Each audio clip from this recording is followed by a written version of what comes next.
turn it over to Mariel, who is going to take it from here. And Mariel, welcome. Good to see you.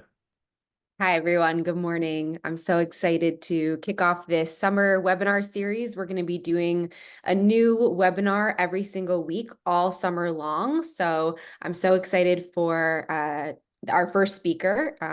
She's spoken for us before. In fact, I've seen her give this exact presentation, and it's fantastic, really valuable and important information. So I'm so excited that we get to start our series off with this lovely lady.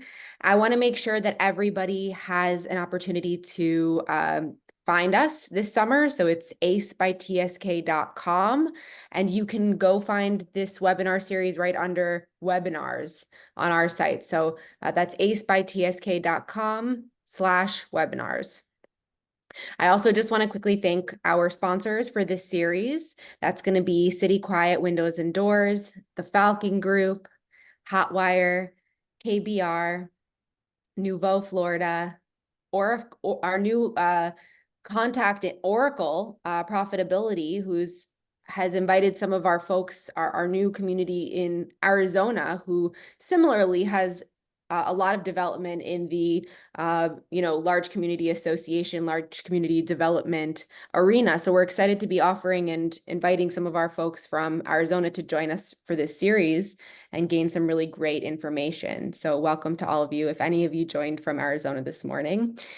We have the Paving Lady, Plastridge Insurance, South State Bank, United Professional Engineering, Vote HOA Now, and thank you so much, you guys. Let's turn it over to the wonderful Marcy Kravit for this morning's presentation. Welcome, good morning, Marcy. Everyone. Jeff, Mariel, thank you for having me. Ace, appreciate what you're doing here and sharing the knowledge and the education. I am thrilled to be here, and I want to thank all of you for taking an hour out of your day to learn more about managing the people, property, and politics. And by politics, I just want to stress, Marcy, you're talking about politics within a community association. We're not talking about who to vote for in the general election in November. We're talking about all the crazy stuff that happens in what is a microcosm of big government. That's community associations, correct? That is absolutely correct, Jeff. And yeah, we're not going to talk about the politics of I our just country. Want to make that clear because we had a couple of emails about that. Absolutely. So as community association managers and as board of directors, you are all the unsung heroes. You have an important role that you play every day in making the experience great for your community. And it really takes a lot of hard work and good people skills to efficiently run your association. And I have to tell you that after 20 years of managing associations, I wanted to share with you some tips and tricks, and I hope if you come away with just one thing today, I'll feel very good about it. This class will show you how to navigate the waters as well as how to deal with some of those challenges. My experience is here at Hotwire. I am the Director of Community Association Relations. I have over 20 years experience managing associations. I've also been writing for the Florida Community Association Journal for over 20 years. Also a published author, like I was introduced, and my book is available on Amazon. It's called Common Sense Community Management. It's been a labor of love, and this class is an excerpt from that book. And I'm also an adjunct professor at Palm Beach State College for any of you that are interested in taking the CAM pre-license course. Simon Sinek. So I have to tell you that this book, Start With Why, really inspired me to understand what we do every day and what is our purpose, what gets us out of bed. I mean, over a decade ago, this book was written, and it really talks about all the demands that you have at work, and you have to ask yourself, why?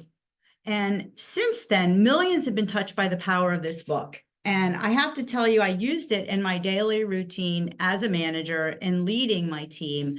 So ask yourself, why do you exist? People don't buy into what you do. They buy into why you do it. And in order to get that buy-in as a leader, there's certain steps that you need to take to be able to communicate that across the board, not only as a board member and as a manager, but as a resident. How do you get their buy-in? The goal is to get people to believe what you believe in to earn their confidence and trust.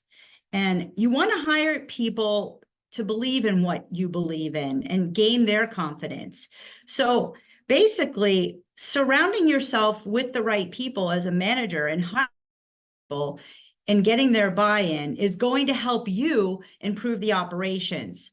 And it's very difficult sometimes, but we don't want to allow the emotional aspect and the drama to interfere with your professionalism, your purpose, and your goals. So let's talk about the golden circle. And what is this all about? Well, Simon Sinek talks about Apple. I'm a big Apple fan, although my husband's an Android fan. I feel that Apple as a company has really taken this to the next level. And if you take the time to listen to Simon Sinek's TED Talk, it goes into more depth about this, but I'm going to relate it to how it relates as the key part of your role as a manager in bringing people together and what differentiates you as a leader. When you talk about Apple, what do you think about? They're innovative. They're always reinventing themselves. They're coming out with new software. What differentiates them? They're not just a computer company. So you have to think about what makes you different. Do you focus on just getting the job done and addressing your daily tasks? Or do you talk about why and what? And is it about the why? Is it about what's getting done? How is it achieved? Every organization on the planet knows what they do. I mean, look at Martin Luther King, great leader, but what led the civil rights movement was his leadership and the way he inspired people. He was able to get everyone to believe in what he was doing and why. I mean, how did the Wright brothers differentiate themselves? I mean, on December 17th, 1903, they led the charge in flight. They were the first to be involved in flight. So what makes you different?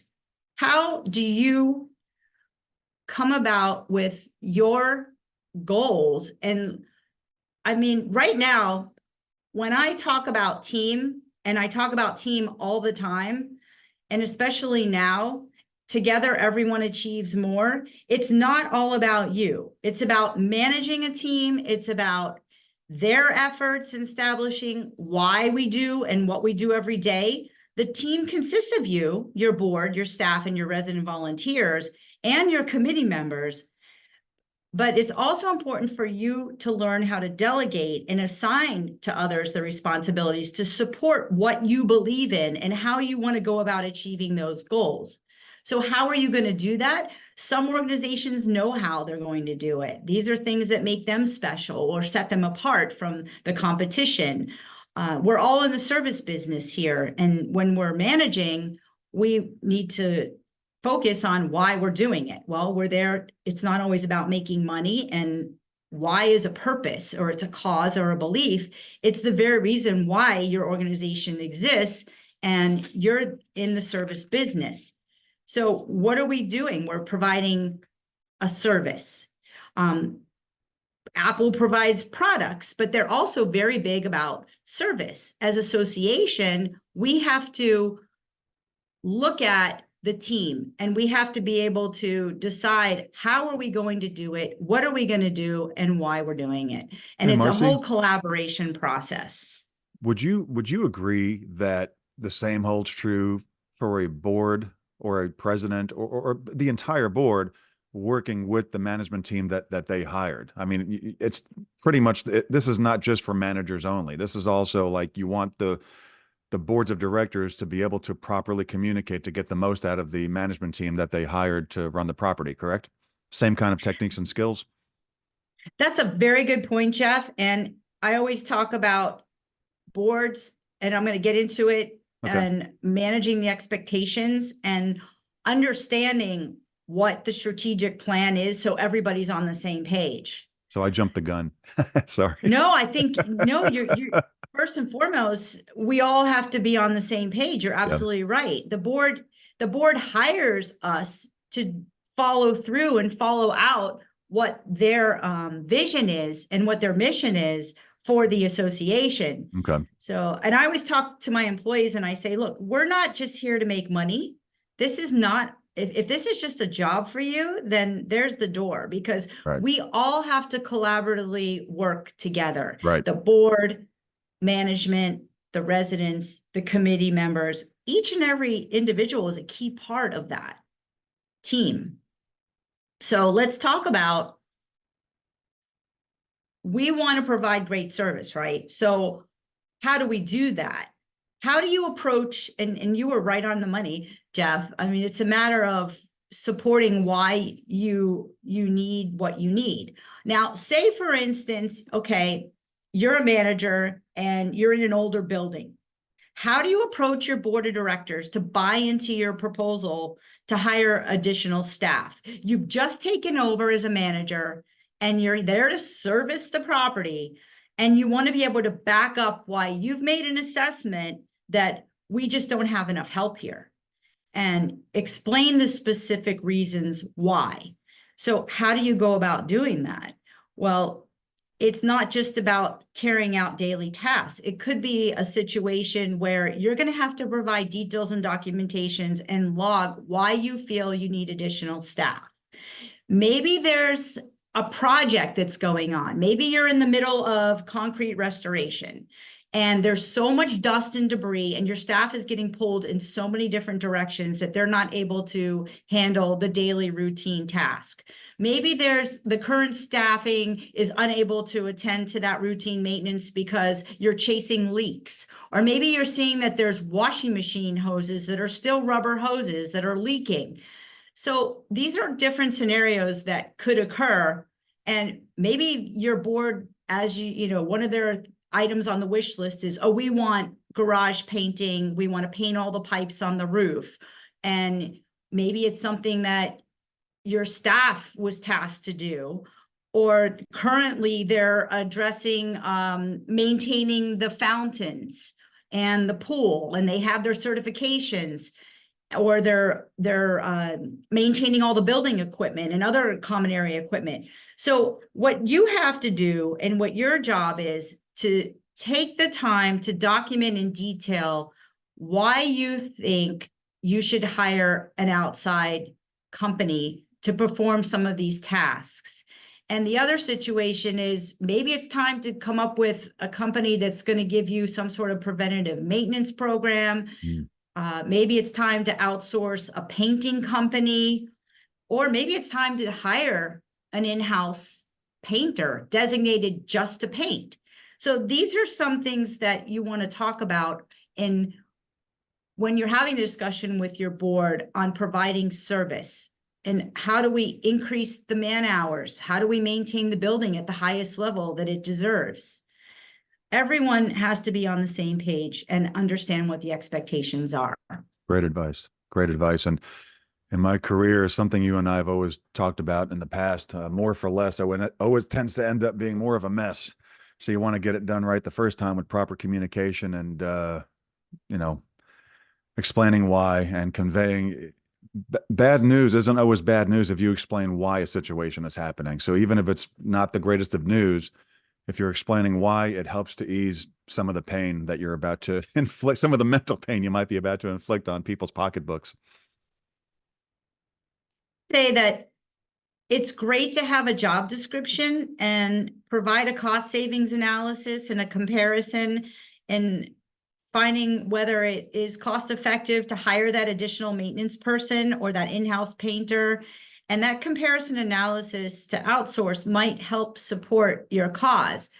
I had a situation where I ended up having to do a cost analysis and a comparison and determining whether or not this was a very high-end luxury high-rise where they wanted a handyman. They wanted someone to come and hang a picture or perform small handyman maintenance tasks.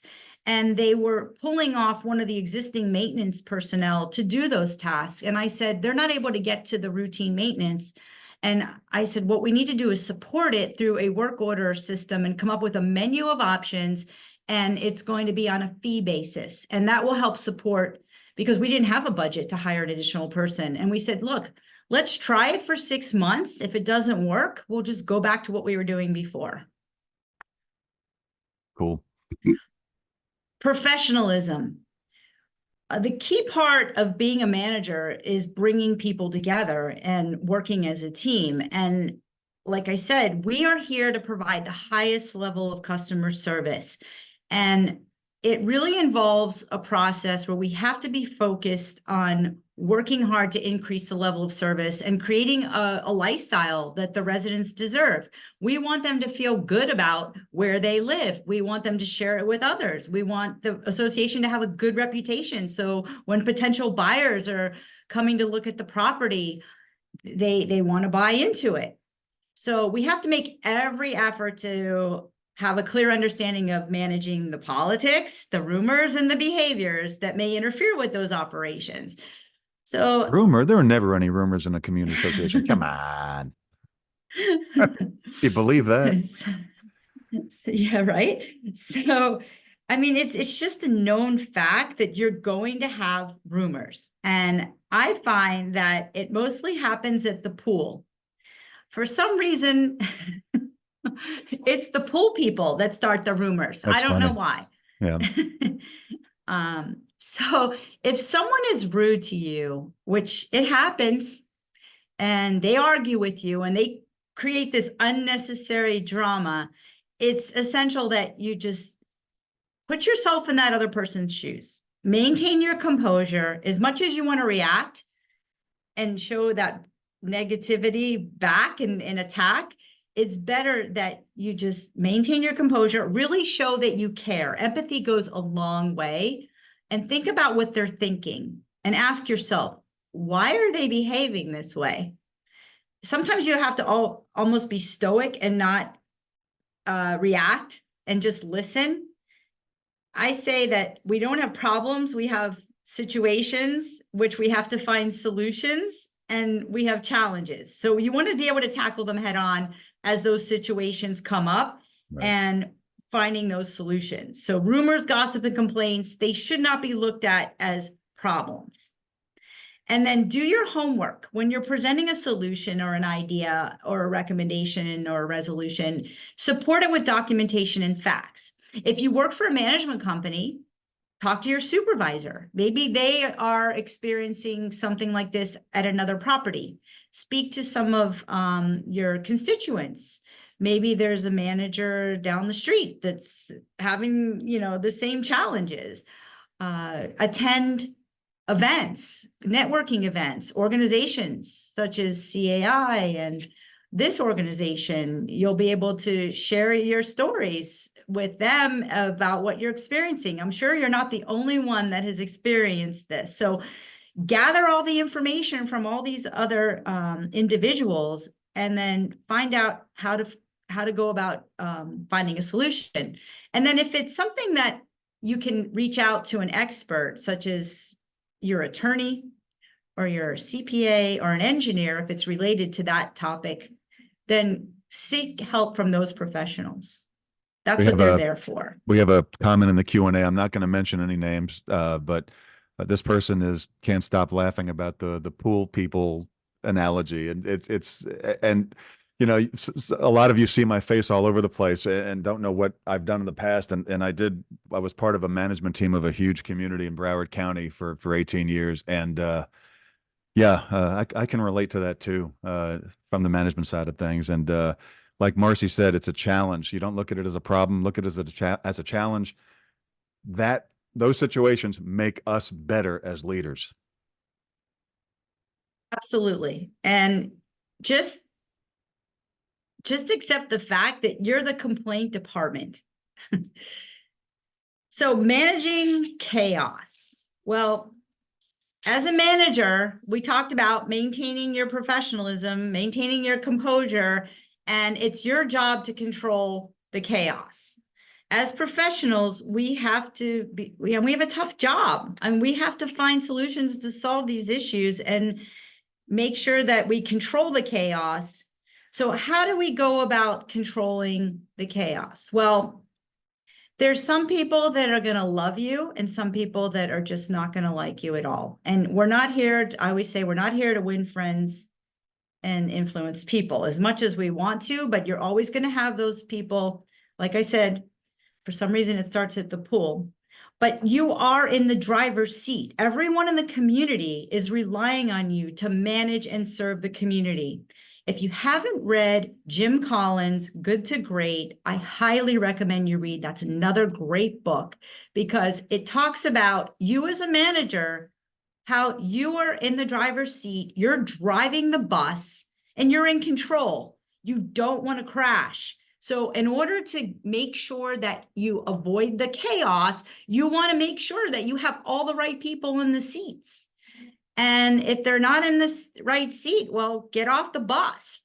We are all impacted by association politics. Marcy, what's the name of that book again? We have a question in the Q&A. Oh, Good to Great by Jim Collins. Okay, I'm going to type that in there for everybody. Great. We are enforcers. We are politicians. We are referees, we're mediators, we're psychologists, maintenance experts, recruiters, trainers, supervisors, coaches, IT experts, counselors, unfortunately, we're the rule enforcers. We're tasked with enforcing the governing documents. Sometimes we have to serve as quasi-accountants. We're drafting budgets. We're facilitators, planners. Most importantly, we are customer service specialists. We're conducting elections, board meetings. Residents have different agendas. And choosing not to deal with others' interactions is managing in a vacuum. Just be open-minded. Have the mindset that you are there to facilitate. And don't be so concerned about being well-liked because it's not always going to result in a positive outcome. You have to be able to remain neutral. If anyone asks you your opinion during an election, it's best not to give your opinion. Control everything by establishing self-awareness.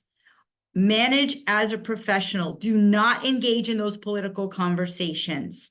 Stick to the facts. You are the professional. You can control the negativity. You can control the gossip. You can control the rumors. Talk to your staff. They are boots on the ground. Find out from others what the buzz is in the community. Those people that are creating the rumors have an underlying agenda. So it's your job to communicate clearly and professionally and respectfully. Utilize the communication tools that you have in place and get on top of it. Utilize, if you have a newsletter, e-blast, a community channel, your website, communicate the truth, communicate the facts. I always had an open door policy. I was always approachable. I was always open to listen. And those people that had their own agendas, I was able to set the record straight. The other thing is your staff is out there. They're able to hear, they're able to hear what's going on. They're able to come to you and you can nip it in the bud and explain to your staff, do not engage. If any resident comes in contact with you and tries to get you to expand on a topic, even though they might know the answer, tell them to say, I'm sorry, I don't really know anything about that. Go to the manager. My staff knew that they could just send anyone to me at any time because it was best that they didn't get involved in the discussions. Because the chaos is going to happen and it's going to result in biting you in the you-know-what. And it's going to cause conflict. Biting you in what? What do you mean by that? I'm just a little it's going to come back and bite you. So I can tell you that the best thing for me was every morning I would meet with my staff. I had the 15-minute lineup. The key people on my staff, the supervisors, were able to meet with me every morning. We would discuss if there were any move-ins, move-outs, anything that happened the night before. And this is high rise. I know it's a little different with HOA, but you're on 24/7 in a high rise. And those people that are sitting at the front desk, they're the ones that are going to tell you what the rumors are. They know, because those people come down and they confide, those residents confide in the front desk people. So I always used to have the front desk supervisor tell me, okay, what's the underlying rumors that are going on right now? And the And the front desk folks are great resources, Marcy, to help come up with like a frequently asked questions section for your website, for example, or for your newsletter. They could be I mean, joking aside, they could be a great resource to help. You're never going to get rid of all the phone calls and emails, but if you have your front desk folks start compiling a list of the things that are talked about the most often or asked about the most often, you may be able to help reduce the amount of emails and phone calls that come in by coming up with an FAQ section on your site or newsletter. Sorry to interrupt. That thought just popped into my head there when you mentioned. I love that, Jeff. I think that's a great point. And so that lineup, the first 15 minutes was key for all of us to get on the same page. We were able to talk about what was coming. If we were in the middle of a project, we could talk about how things were progressing. And it was very helpful on a daily basis for everyone to have input and feedback of what was going on. And I always say, let's nip it in the bud, because that was the time we were able to say, oh, Mrs. So-and-so is at it again, creating rumors. So we were able to share with the board, and especially if you're doing a management report on a weekly basis, it's really helpful to be able to communicate to your board what's going on and give them updates and managing that chaos. So let's talk about conflict resolution. And again, let's talk about, keep in mind why you do what you do every day. What gets you out of bed? And how do you go about fulfilling your purpose? What inspires you to be a leader? And like Simon says, we all know what to do and how to do it, but we need to establish our why. And it's typical for some days to question, like, what am I doing? Why am I doing this? I can remember some of those days that I would have issues with all this conflict going on. And I would be driving to work and just wondering, what am I going to walk into today? Yeah. Especially when there's a special assessment being passed for some projects. And Marcy, I want to strengthen one of your points, because there's a comment here. It's also very different when you have 27 properties and you're not on site. So that's also known as a portfolio manager, for example. And this person's point is on point. You're never going to be able to satisfy everybody 100% of the time. I don't care what you say. I don't care how much money you spend. I don't care how great you communicate. You're going to have, and you just have to be willing to accept that you're going to have those people. When you say blue, they say, no, it's green. That's a nature of the beast. It happens. But, you know, this person who brings up the point about the 27 properties, for example, it's very important when you're interviewing a property to potentially take them on as a client, make them aware the difference between what they're paying for if they're hiring you as a portfolio CAM versus somebody that's on site 100% of the time. This person's spot on.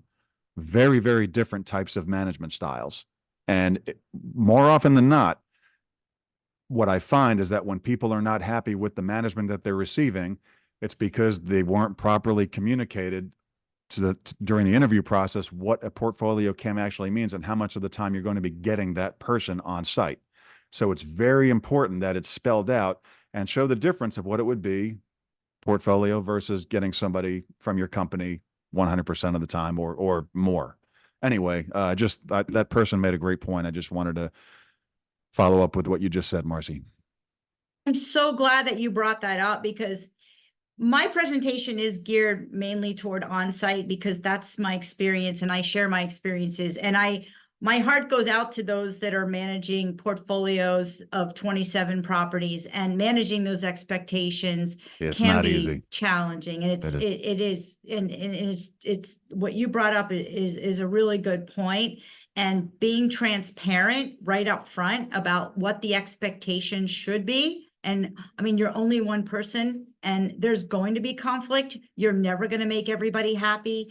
I mean, we have to accept that people are going to be angry, and this sometimes occurs more often than we like. Absolutely. And folks, when you have a cold, you go get medicine. When you have a broken bone, you go to the doctor.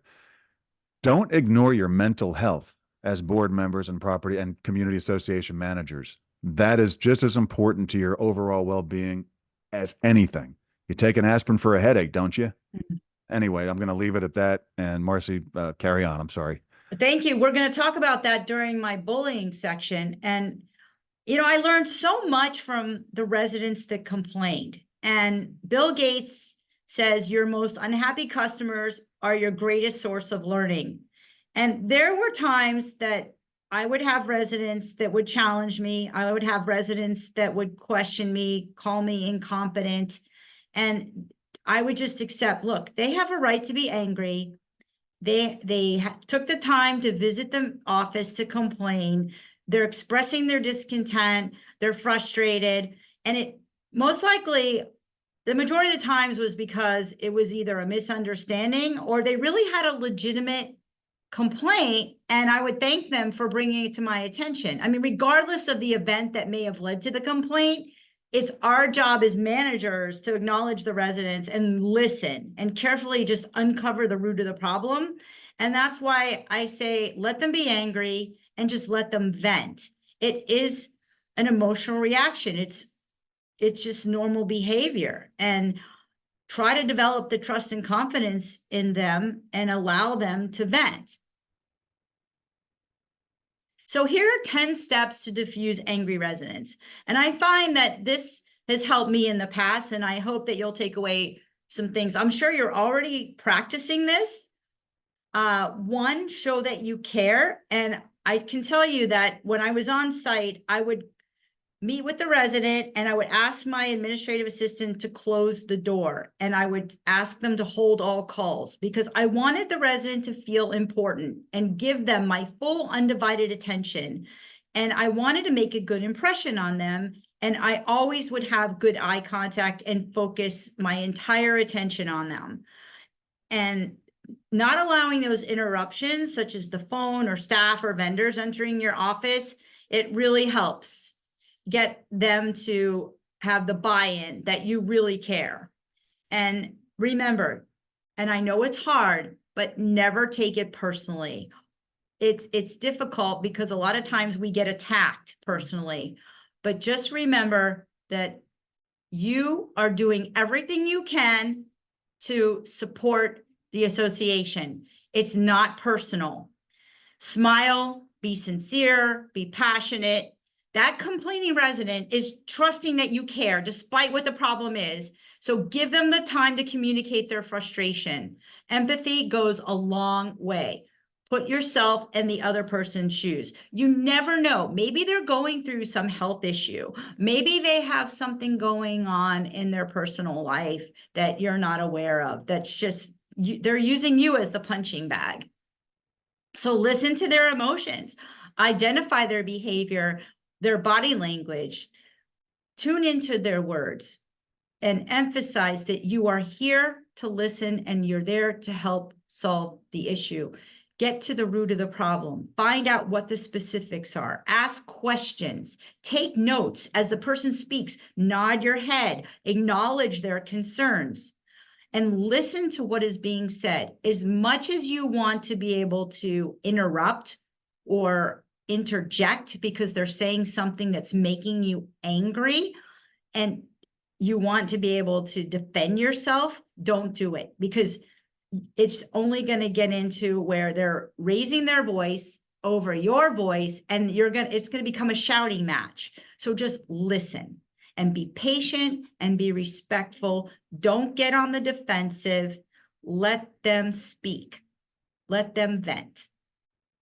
and wait for them to speak, wait for them to draw back, then use that opportunity to interject and reassure them that you understand where they're coming from. Recognize that they have the right to be angry and restate your compassion and reiterate what they said so they understand that you've listened and that you understand where they're coming from.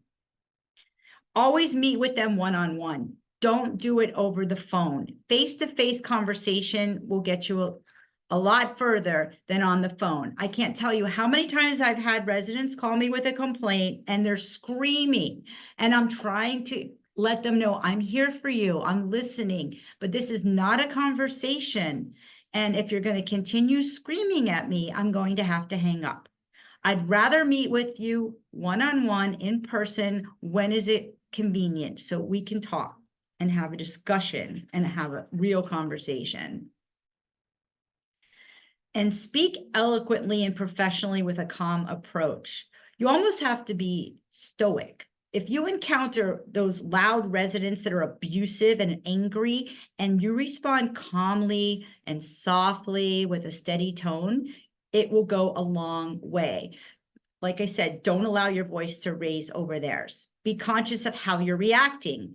Shouting over them is just going to become a major verbal battle. And if you remain very calm, maintain your composure, eventually they'll lower their voice and they'll want to hear what you're saying, and hopefully they'll be receptive.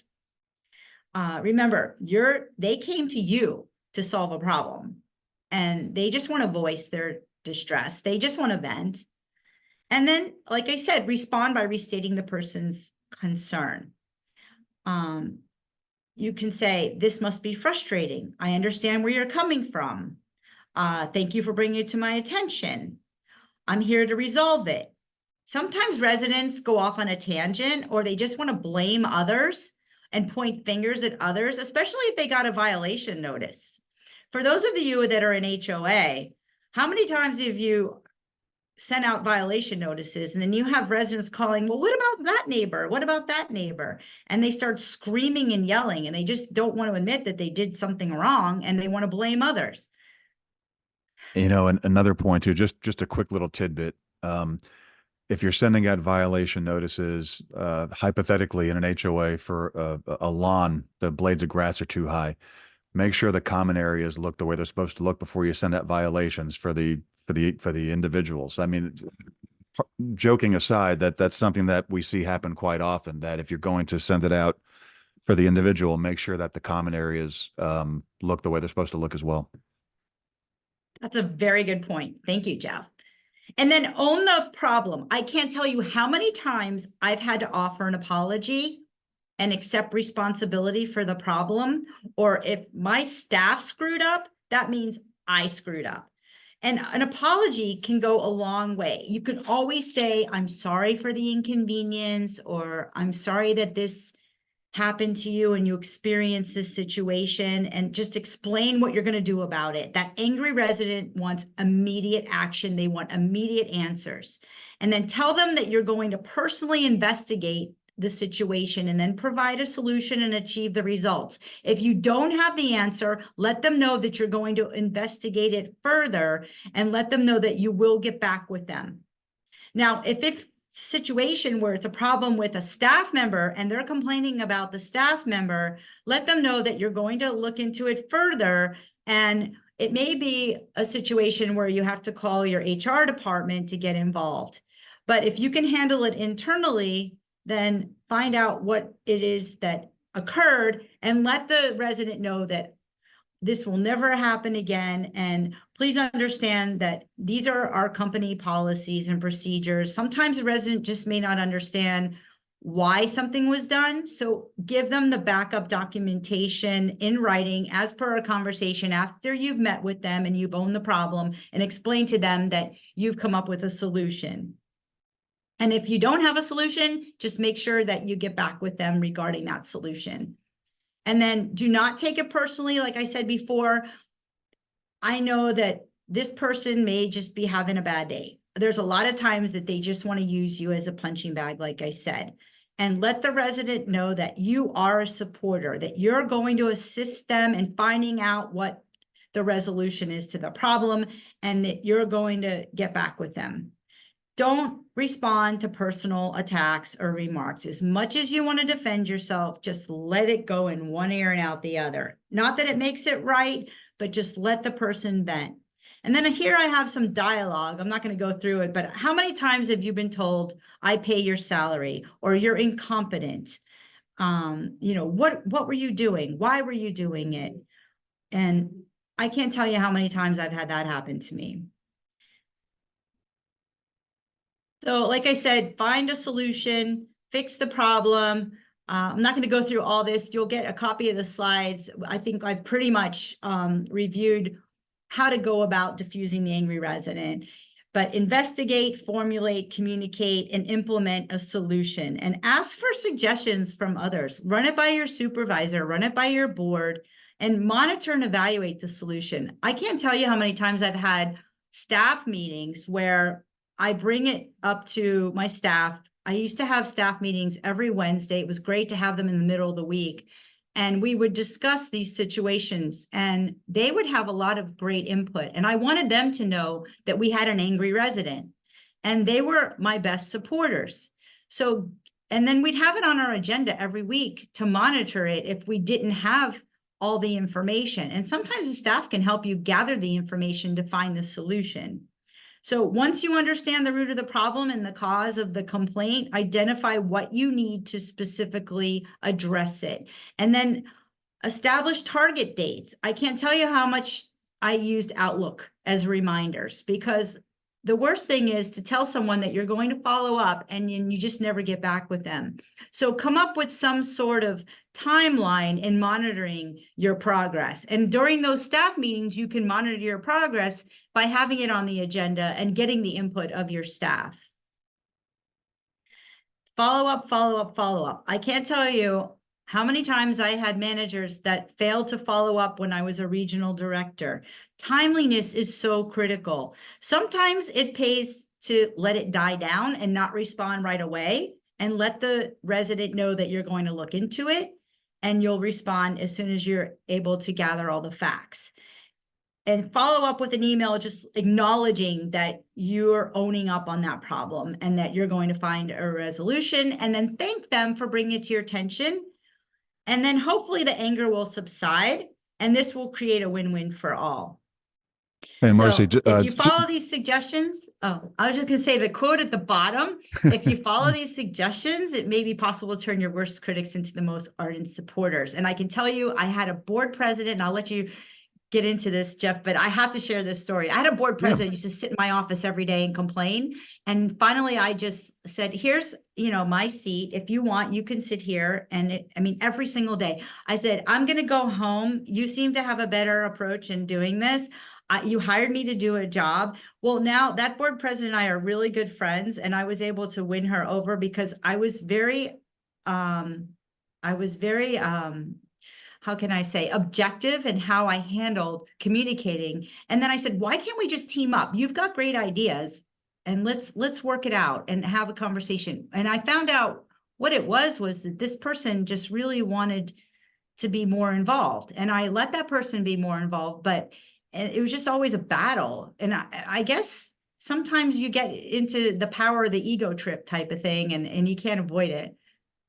Sometimes that happens, but there's a couple of different scenarios that we can talk about later. But I just wanted to quickly answer for those of you in the Q&A typing in about the link for the evaluation. We'll go over that again a little bit later. We're going to place the evaluation link into the chat when Marcy gets through with the presentation portion. So within a few minutes, we'll place a link into the chat. So Nora and everybody else asking, it'll be in the chat in a few minutes.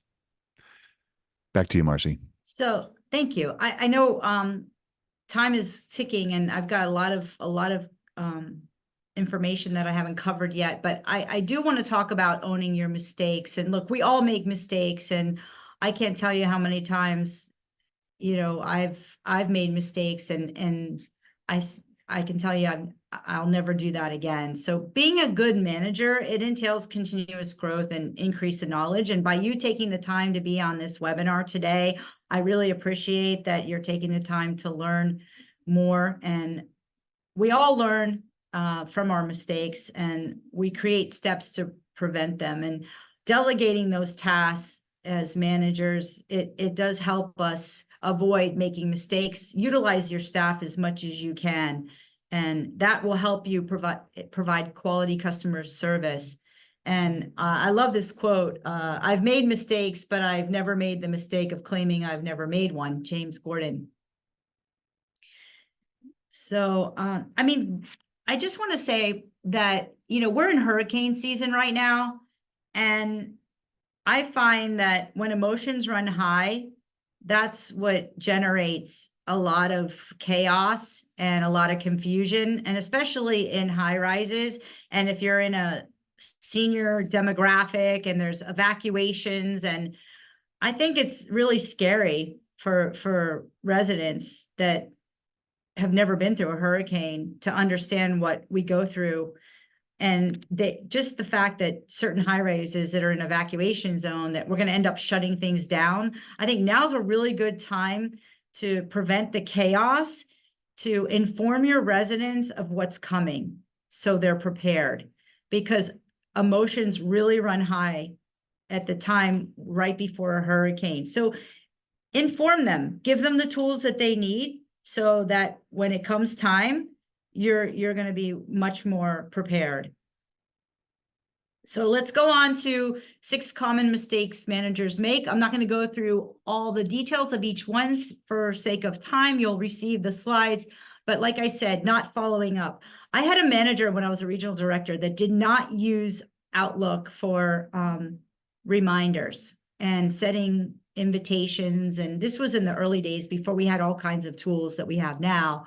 And I can tell you that this manager had Post-it notes all over his monitor and all over his walls when I got to the property. And I said, this is not an efficient way to follow up. So get in the habit of following up, and then not being accountable. Being accountable demonstrates great leadership. Don't ever blame. Take responsibility. If like I said, if your staff screws up, then you screwed up. Talk openly with your board and regarding those expectations. Regularly communicate what the performance issues are and what the expectations are for your employees. And then I encourage that you have a regular evaluation of performance, and make sure that everyone is open to constructive criticism for all your positions. Make sure that your employees are clear on what the expectations are. And a lot of times things shift gears. How many times have we had new boards come in and we were on a path and all of a sudden things change? And so I always say it's really good to have a wish list, a strategic plan in place so everyone understands what the expectations are. Jumping to conclusions. Of course, when we receive complaints, it's natural for us to react and jump to conclusions. But some of the facts may be missing, and you may need some time to gather those facts. So spend the time to make sure that you get all 3 sides of the story. And when a situation occurs regarding an employee, meet with them one-on-one, and then meet with others that are involved. And take the emotion out of the equation and be the professional that you are, and not jump to any conclusions. Talking about goals, I would follow the SMART analysis, which is specific, measurable, attainable, relevant, and time bound, excuse me. Meet with your board, establish those goals, carry them out by assigning specific tasks to your employees, and making sure you monitor your progress and include them in those management reports. This way, everyone is on the same page. You're setting clear goals and expectations. That is going to control the chaos. That is going to control your people, because your people are going to have a clear understanding of what the expectations are. I mean, think about it. Here in South Florida, we have such a diverse set of people. Everyone is from different countries, they're from different cultures. I mean, we're bringing together members of an association. We're creating a community. We have our residents, we have our staff, everyone is in it together collectively, and we all want the same. We all want the greater good. So when there's no clear mission, it's going to lead you down the path and the road to conflict. So those SMART goals are going to help you in applying your mission, and your vision. Not taking time for employees and recognizing their achievements. I love recognizing employees. I had an employee that was a front desk person that became an administrative assistant, then an assistant manager, then a manager. Those are your key people to mentor. You are a mediator, a mentor, you're a trusted resource for your employees. It's vital that you contribute to the success of them and guide them in the right direction. Nurture them. I'm sure we can all agree that rewarding employees is important, and give praise when praise is deserved. And also give that constructive criticism and guide for improvements. Written recognition, certificates, boost the morale of the employees. I used to sit in the lunchroom in my high rises with my employees and have lunch with them and just talk with them when it was off time.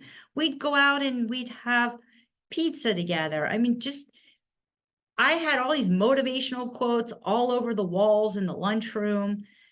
Make them feel special. They are an extension of you. You probably spend more time, if you're an on-site manager, with your employees than you do with your own family. They are an extension of your family, and the residents are part of your family. And then I talked about resistance to change. I mean, we're constantly dealing with change, and we have to look at the big picture. Look at all these new laws that are coming down the pike. I mean, we have to be flexible and willing to take on the change in the association. And I they mean, all each make year we sense, have right, an Marcy? election. All the laws make sense. Every one of them. Oh, Sorry. I absolutely. couldn't resist. But go ahead. I mean, you wonder, some of these laws that are coming down, it's just adding more work to managers' workload, and just having an understanding of the who, what, why, when, where, and how. So each year you have an election, the board changes, and then you have a specific style that you've become accustomed to with the board. And then all of a sudden they have a different vision, they have a different mindset. The new board wants you to shift gears, and you need to be able to shift gears and communicate what's changing to your staff. And as your residents change, as the demographics change, you may be in a community where there, like I said, a large senior population, the baby boomers are the different needs for that group. You may have a community where you have younger people that are more involved with technology. You have to be flexible. You have to be able to adapt to change. So let's get into bullying. Any questions or comments, Jeff, before we move on?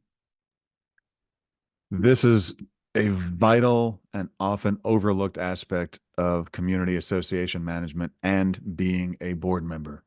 So I know we're getting late in time, but hang on if you can. If you don't have to run, hang on. This part is vital.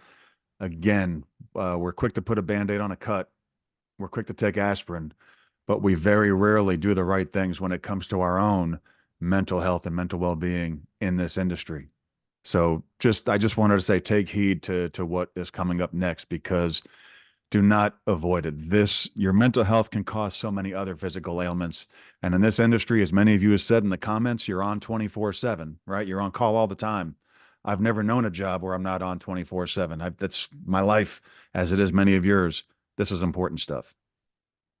Unfortunately, it's all too common that bullying is occurring, and the American Psychological Association defines bullying as a form of aggressive behavior in which someone intentionally and repeatedly causes another person injury or discomfort. Bullying can take the form of physical contact, words, or more subtle actions. This causes unnecessary stress. It adds to your health, your mental health, your physical health. It can increase sick leave, it can increase medical costs, it causes employees to ask for transfers, to quit their jobs. Disgruntled homeowners that challenge board's decisions, harass board members, harass your staff, chastise the manager, fight with the residents. They have their own agenda. They are considered bullies. And there's different types of bullying. I'm not going to get into every single one, but I can tell you the cyberbullying, I don't recommend that you have a Facebook page. I've talked to attorneys. They don't recommend a Facebook page or any type of social media for your association, because those keyboard warriors are going to spread gossip. They're going to spread rumors, and it can be very destructive and a potential liability for your association. And even hurt your property values. If you're seeing all this stuff live in the public and people aren't going to want to buy in there, and it could have an adverse effect on your property values. Word gets around quick, Jeff, and yes, it can hurt your reputation. So board bullies can cause a threat to the association, especially if they abuse their power. Resident bullies can disrupt the entire operation. Employee bullies, I can't tell you how much that can interfere with the performance and the productivity of others. I had housekeepers. They were different cultures, and they did not see eye to eye on things, and I was constantly breaking up cat fights. It can really have take a toll on the operations. Verbal abuse is the most common, and it can be demeaning, it's degrading, and it's like children's name calling. It's worse than bullying on a playground. I mean, these actions are really dangerous to someone's self-esteem. It can cause anxiety, it can cause emotional and physical harm, and it can even lead to depression. I have personally witnessed physical bullying at a board meeting. I had a member throw a chair at another member, and the police were called out. I have zero tolerance for that type of behavior, and we will adjourn a meeting and call the police. I highly recommend you call the police and have zero tolerance for that type of behavior. It can be very harmful. I've unfortunately witnessed or ran some Zooms for some boards out there where they've had an officer standing there on detail during the board meetings because they predicted a contentious situation. It's not easy. So talk with the bully privately. Always have a face-to-face conversation. Don't do it over the phone, and try not to get emotional. And don't criticize them personally. Just talk about their behavior. Discuss their behavior and stick to the facts. Find out why they are so critical and condescending. Ask lots of questions. Get to the root of the problem and ask why they're attacking and belittling, and find the underlying cause of why they're acting that way. Explain that the board, the residents, the management, we're all on the same team. We're all here for the same goal. We're all working together to create a lifestyle, and create and adopt a code of ethics and a board code of conduct. I can't tell you how much this has helped, and I highly recommend you do this. Require everyone to sign it on the board. I had a board that were 9, and they were divided and constantly screaming at each other, throwing papers at each other. The agenda had the same agenda items month after month. We were getting nowhere.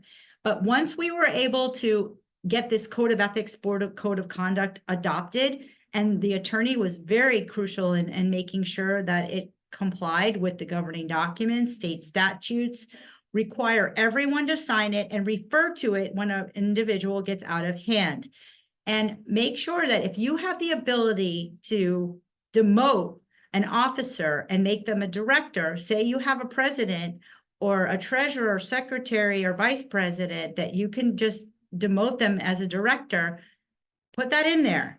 Review your governing documents, your HR policies, your state laws. The board may have the power to remove a member as an officer and reassign them.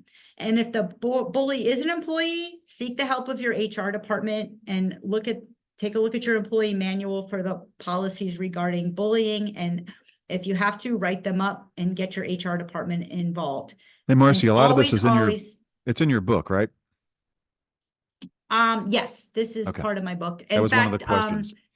CI's Common Ground also featured my article on bullying in their publication as well. And Robert, asking about being a CAM and a board member on the evaluation, that's my fault. I forgot to. So yeah, just choose CAM, and then in the comments you can put you're also a board member. So if you need to enter your CAM license number into the evaluation, make sure you choose CAM. I messed up I have one of the choices as CAM, but also on my board, and I didn't have it where the CAM license number shows up on there, so I apologize. So just enter that you're a CAM if you need credit for this class. Marcy, sorry for the interruption. Okay, I know I'm running out of time, but I wanted to just make sure that we go over the bullying section. And I apologize for running over. Seek legal counsel if necessary. And then here are the rights and responsibilities for better community principles for homeowners and community leaders. I highly recommend that you take a look at this at CAI's website, and you may want to consider including that in your orientation package for new residents. And you can go to caionline.org/homeowner leaders, rights and responsibilities. It's a PDF. And Good stuff. I just want to say, on behalf of Hotwire, we're an independent fiber optics telecommunications company. We were founded in 2002. We ask that if you are looking to bid out your internet and cable television, we do specifically serve community associations. We're offering 10 gigabytes technology, and we operate a dedicated independent fiber infrastructure. And we are the largest privately held provider of communication services. And we are serving now in 10 states. So thank you so much for having me. I absolutely appreciate all of your time today. And if you do have any questions, please feel free to email me. I'm always very passionate about sharing the knowledge and helping support anyone in this industry that needs help. Marcy, if there's anybody who can do it, it is you. You are fantastic.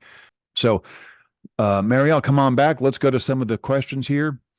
If I skip your question, it is because it is not pertinent to this topic. It is not on the HR aspect of today's presentation. So, put your question for Marcy in the Q&A, in the evaluation, if we do not address your question here. But Mariel, you want to pick one before I pick one? What do you think? You go ahead and I'll find one. Okay. I'll find one next. So a lot of these are advice type of questions, Marcy. And then what do you do as a board when you have an unruly unit owner and no one wants to form a fining committee no one wants to form a fine committee for, I guess, for retaliation. So do you have any advice on that? If nobody wants to, you're getting all these complaints, but I guess the board is not doing anything about it, is how I interpret that question. I'd have to know specifically what this person is complaining about. I would want to know how I could go about putting it to bed. What is the root of the problem? Why are they complaining? I would try to find out what the underlying issue is first. That's good advice. You're required to have, if your documents, and of course state statute, depending on if you're condo HOA, to have a fining committee, because there's got to be a consequence for anyone that is in violation or in non-compliance. So I definitely would consult with your attorney to find out how you can go about forming that fining committee, because it's definitely necessary, especially if you're seeing increase in the number of non-compliance issues.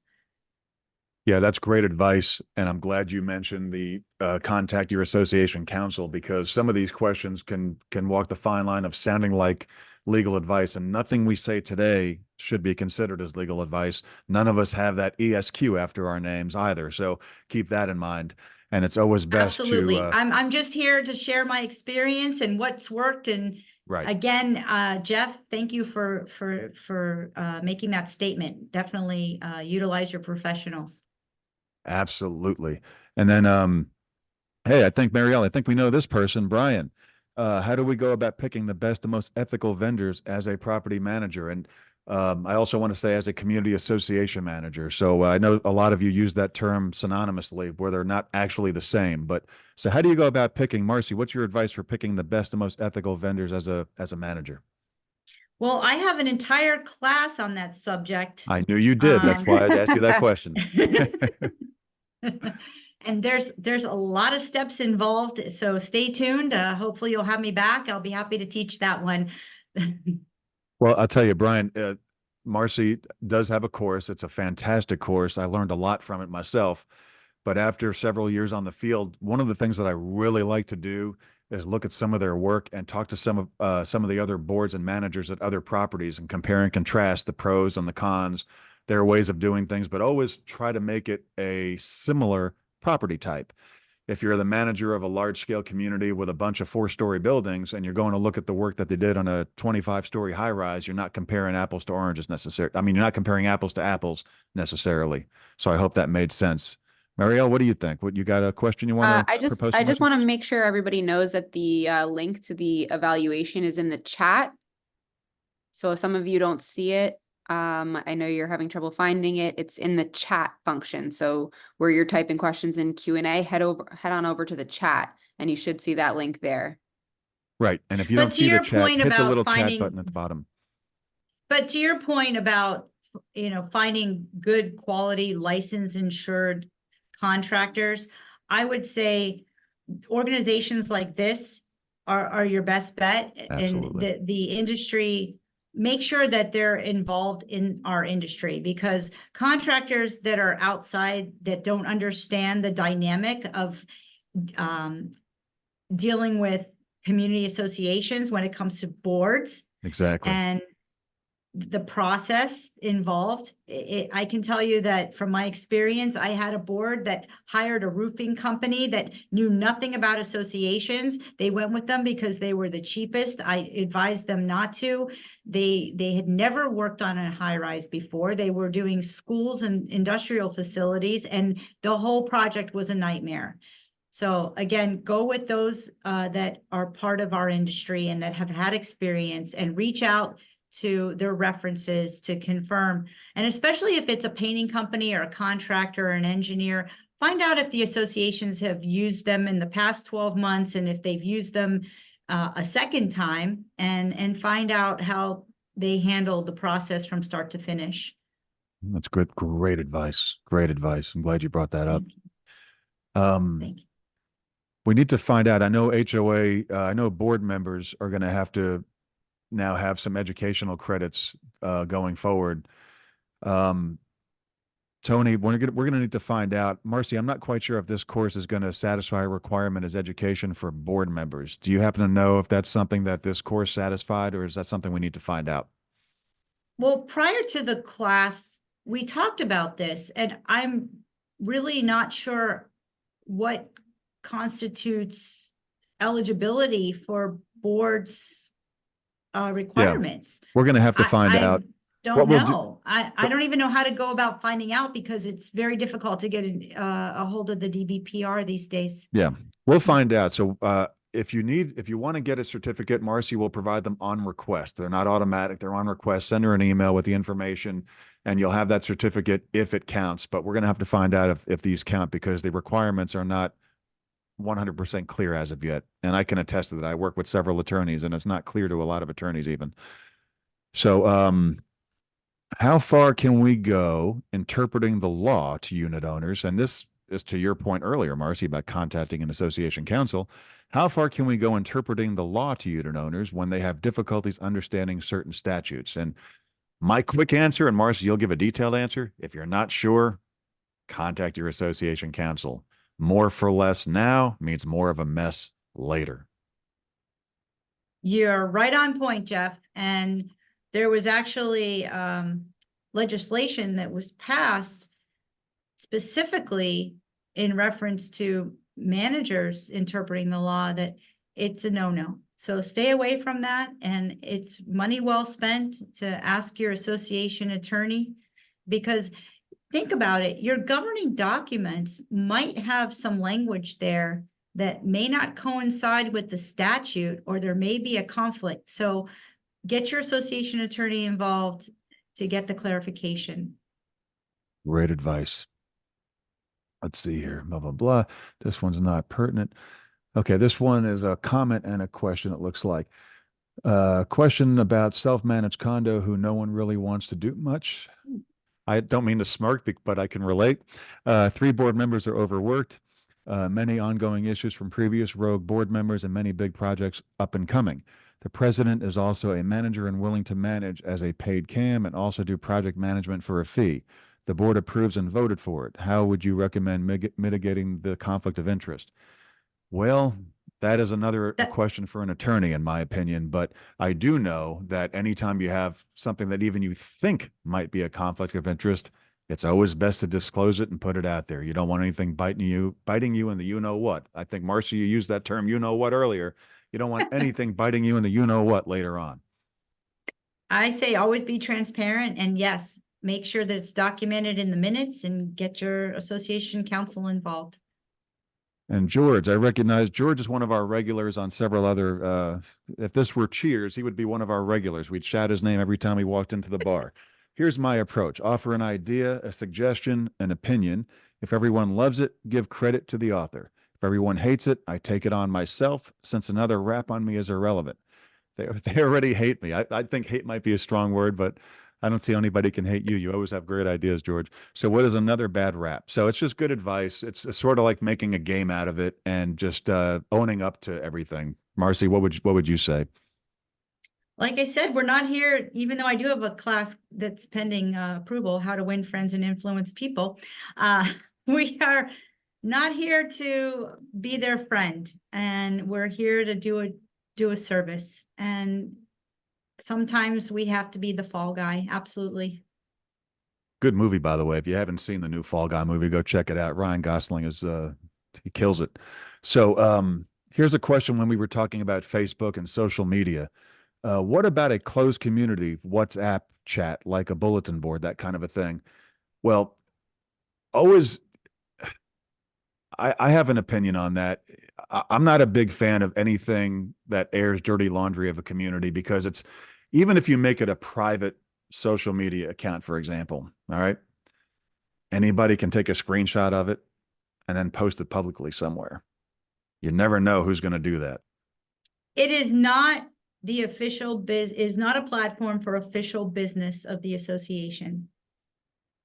I agree. And I'm not a big fan of social media, period, let alone social media kind of coincides with the mental health crisis in this country. Okay, if the meeting is going to be contentious, the board should strategize before the meeting and designate a calm, informed, diplomatic board member as the spokesperson.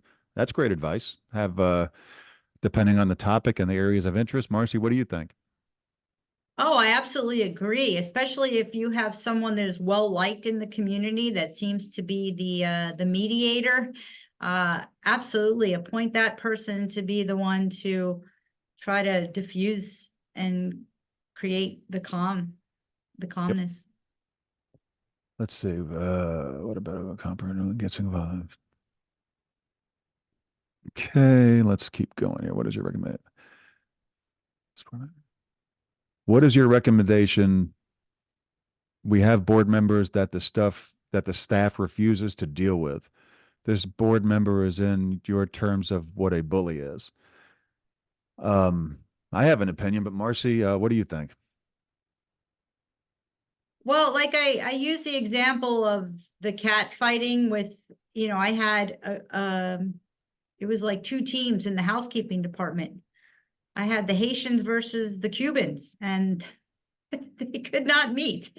So there's got to be a way for you as a manager to bring attention to your board if there's a situation that's interrupting the operations or having an impact on the operations, and you're going to have to make a change, because bullying within your organization, it gets out pretty quickly, and you can actually feel the tension and the vibe.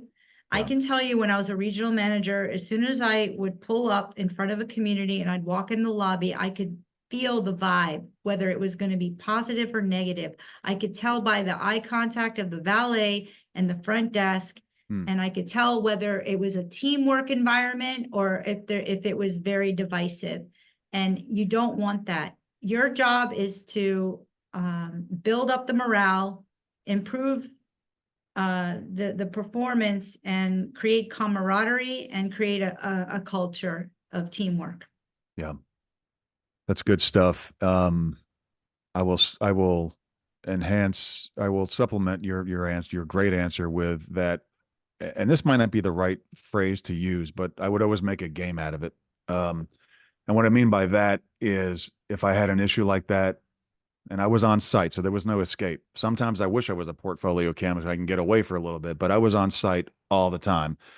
And what I would do, by what I mean by making a game out of it, is I would try to find something that the difficult person and I have in common.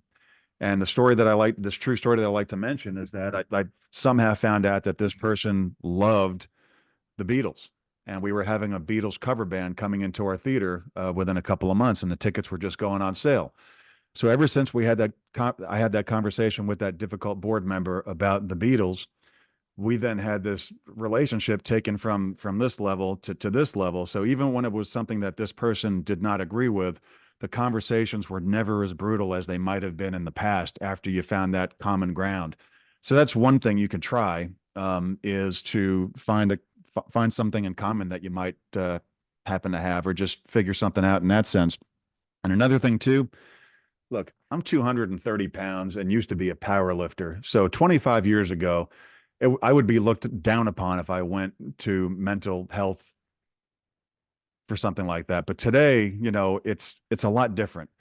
Do not ignore, again, see a therapist. There's nothing wrong with that. There is absolutely nothing wrong with going to somebody who has no stake in what you're doing to just talk about things. Because when you go to your friends and family, they're great. I'm not saying they're not great, but more often than not, they're going to tell you what you want to hear. So it's always great to that's speak. great advice, Jeff. Great advice. Go ahead, finish. No, go for it. The building the relationship and finding a common, a common thread is so important, especially when you have a board member that's challenging you, trying to gain their trust and confidence. That's great advice. And when it comes to mental health, like the person said in the chat, you're on 24/7. You are 24/7. under a microscope all the time. And it can wear on you physically, mentally. It's draining. And I can't tell you how many times I used to beat myself up on my way home. I used to say, woulda, coulda, shoulda. Did I do what I could, woulda, coulda, shoulda? And maybe I should have done something different. I beat myself up over it. So it's really good to be able to have, like I always say, my husband is my rock. God bless him. I didn't need a therapist at that time and back in the day. And he was always there to help because he was on the outside looking in. I always also had another manager that was a mentor. So if you can find those people to help you get through the conflict, please do. And if you have the opportunity to see a therapist, like Jeff said, do it. Because, and I hate to talk Nothing to about be this, embarrassed but about. Nothing to be embarrassed there's about. this situation that really set me off and really I destroyed me. And I'm not going to get into the whole story, but one of the things that led to my departure in managing was I mentored a young man that was having some issues at home. I ended up mentoring him as a front desk person, admin, assistant manager, and he was having issues and I was really working to help him. But unfortunately, he's no longer with us and he took his life. And I put him on a building that I once managed and he jumped off the building that I managed. Yeah. And I can't tell you how much I say to myself, what could I have done to change this situation? But it had nothing to do with work, but I knew he was having issues. In fact, he spoke Russian and he was having issues writing letters and he asked me to help him write his letters. And then I went to the management company and we actually hired a tutor for him to help him with his writing. And, so he was going through some really tough things and he was a very proud young man. And I don't think he would have gone to therapy. And I'm thinking, well, maybe if I had pushed for him, he'd still be here. And I'm sorry to bring up such a sad story, but there's a lesson to be learned here. It's important for people to know. No, it's important for people to know. And I'm so sorry that I'm aware of that story. And there's a couple I talk about it in my book and it's unfortunate that I had to go through that, but I think that I've learned from others from their lessons that they've learned. And so again, talking about mental health Yeah. and dealing with managing the people, the politics. Yeah. Now, It's tough. this course is not meant to be a sales pitch for the book, but I'm going to say this book is fantastic and I highly recommend it. And I don't like to read because I have to read for work every day, but this one I read. So I'd like to give my eyes a rest after 6 o'clock, but Thank you. Thank you. thank you for thanks for And the I copy. didn't write the book to become a bestseller or, to get No, you rich did it to off the help people. book. I You wrote did it to it help as people. a labor of love and to give back and for it to be a reference book So there's for Marcy, managers. there's a couple of similar questions here. One comment is I've not seen anything good come through anything with an open forum function like a town hall meeting ever. And then a related question, when the board is the source of the drama, any suggestions? And Marcy, before I turn it to you, and I know it's getting late, we'll do this and then one more question after that. Then we're going to head out. In a nutshell, I would always like to make the problem person part of the problem. Put them on a committee. Okay, what would you like to do about it? You can head up the committee and you can be a part of the decision-making process. And more often than not saying, nothing ever works 100% of the time, ever, like we said earlier, but more often than not, making this person, making the problem child, for lack of a better term, part of the problem can usually go a long way in getting that person to realize what you have to do as a manager and a board member. It's not easy. Marcy? Well, as a leader, I always say it's important for you to establish clear communication and maintain your professionalism. And, spreading gossip and just creating chaos is just so unprofessional. And you as a leader have to lead by example. And there's got to be a level of respect. And I think that by education, encourage your boards to take part in these classes. I think now that they've made it a requirement, I'm thrilled. Yep. And then you're 100% correct. One last one here. And if you have any other ones, you can put them into the evaluation in field number 10. And this is an interesting one, Marcy. This is very HR in nature, very HR in nature. How do you handle managing employees that are related and working on the same property? When having issues related to accountability and work assignments, they tend to pass responsibilities to each other. So how would you, the first thing that comes to my mind is be careful of selective enforcement, treat all the employees as you would want to be treated. But what would you say to something like that? Again, go back to what is the job description? What are the expectations? Have your performance evaluations, meet with them one-on-one and let them know straight up and have a coaching session with them. I find that having those coaching sessions and asking targeted questions can really help improve their behavior. And, I try to, that's why I try to avoid hiring family members working on the same property. I find that it's always a conflict. Yeah. That's just my experience.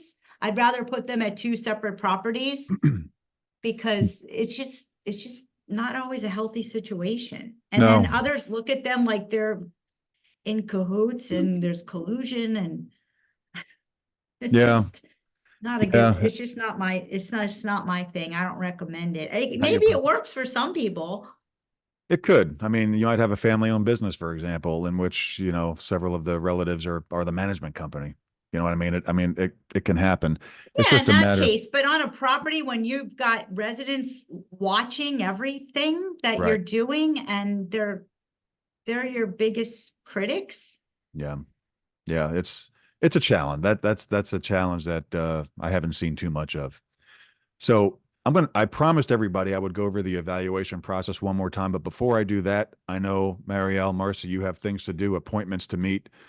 Would you each please give parting words before turning it back over to me to go over the evaluation one more time?